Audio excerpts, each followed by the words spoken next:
Badan Pengelola Keuangan Haji BPKH mencatat hingga Juli 2023, dana haji yang dikelola mencapai 158 triliun dalam bentuk investasi.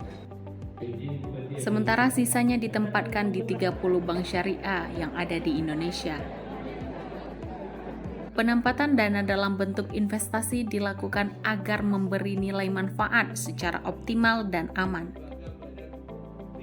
Deputi Kesekretariatan Badan dan Kemaslahatan BPKH Juni Saprianto mengatakan bahwa pengelolaan keuangan haji berlangsung secara aman, efisien, dan liquid sesuai dengan amanat Undang-Undang Nomor 36 Tahun 2014 tentang pengelolaan keuangan haji.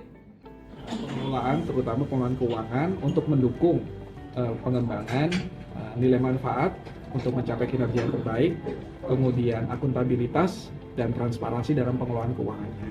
Nah, ini semua adalah menjalankan amanah dari Undang-Undang 34 tahun 2014. Jadi sampai dengan Juli, dana yang dikelola BPKH adalah 158 triliun rupiah, yang itu terbagi ke dalam 75% investasi.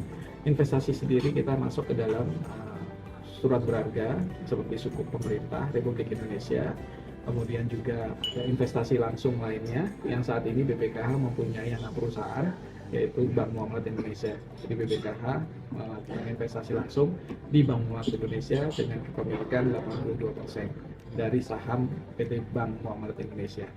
Terus kemudian selain itu, BPKH juga menempatkan dananya di 30 bank syariah di Indonesia, kurang lebih sekitar 40 triliun. Juni juga menambahkan dengan sikap yang konsisten dalam menjaga laporan keuangan haji, BPKH sukses meraih opini wajar tanpa pengecualian atau WTP sebanyak 5 kali secara berturut-turut sejak tahun 2018 dari Badan Pemeriksa Keuangan BPK atas laporan keuangan BPKH berdasarkan hasil laporan pemeriksaan LHP. Dari Banda Aceh, Mauli Isnandar melaporkan untuk Seputar Aceh TV.